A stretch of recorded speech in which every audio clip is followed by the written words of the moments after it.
Hello everybody, Eric, Secondary Machine. Today I'm out in the shop. I've actually been kind of tidying up out here a little bit.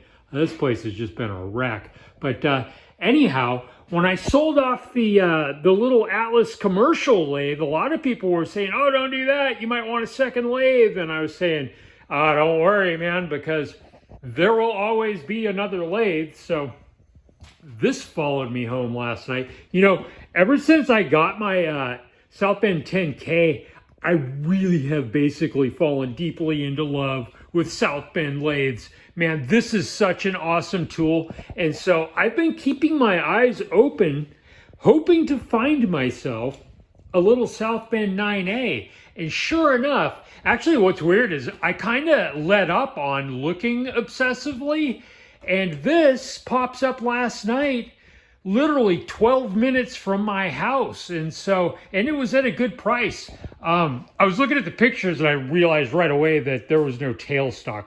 The fact that there's no tailstock, and I just discovered there is one tooth missing from the bull gear. It's not going to stop it from running, but you know, kind of a bummer anyway. You know, I would rather, the tailstock, man, there's bunches of them out there. I've already come across like 6 of them. So one of which is actually kind of local to me, which I might go buy from a guy that's just like a couple of hours from here.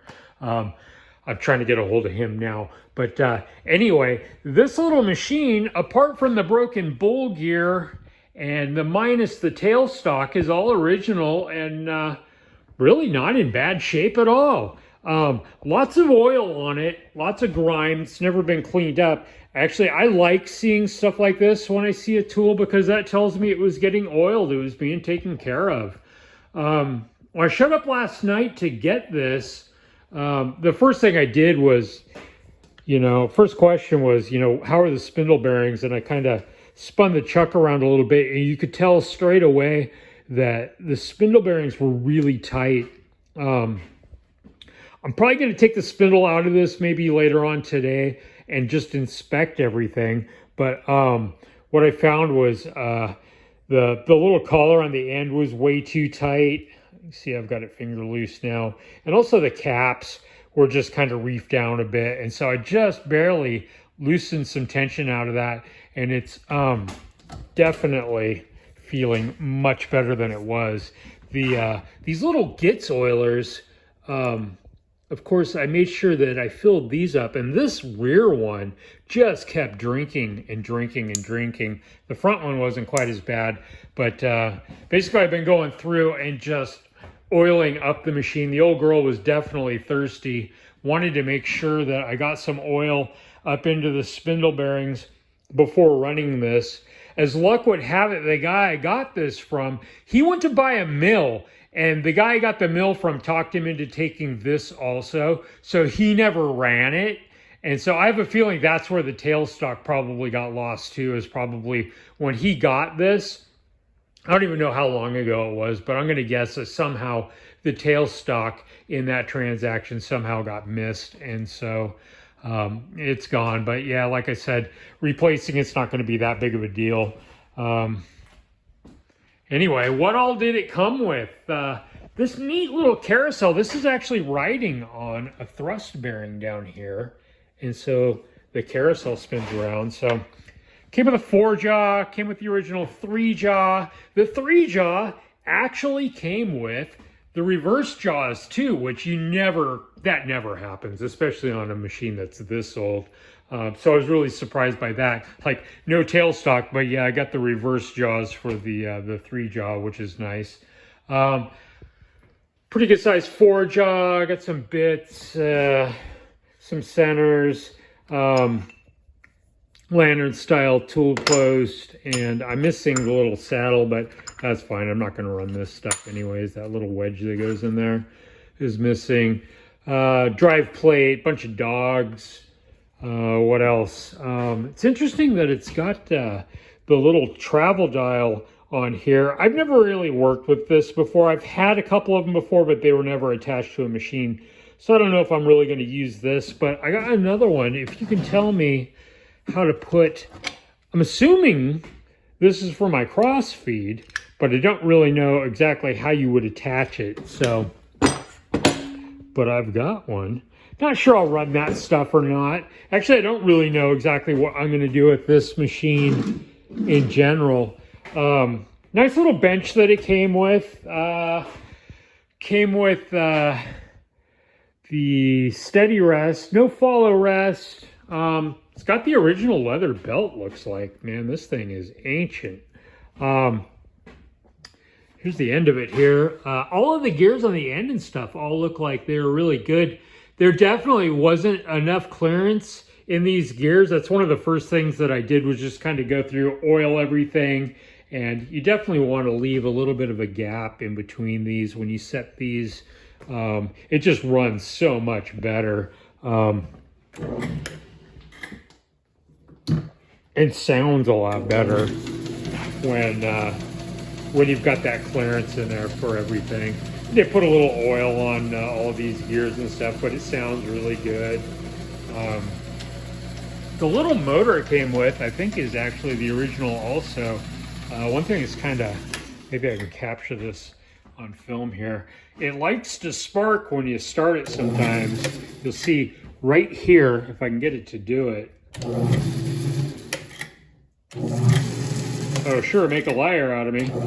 It was doing it like almost every time initially, but who knows how long it's been since this machine's really been run.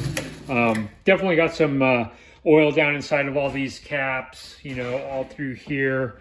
Like I said, she was kind of thirsty. She's got a really nice patina to it. You know, I like it when a machine actually has been maybe not so much still covered in oil, but when it's just got kind of a work patina to it, like where, you know, the paint's kind of rubbed off through here. Sorry about the lighting. You know, it's rubbed off here, but it's still got paint here. It's a nice looking machine.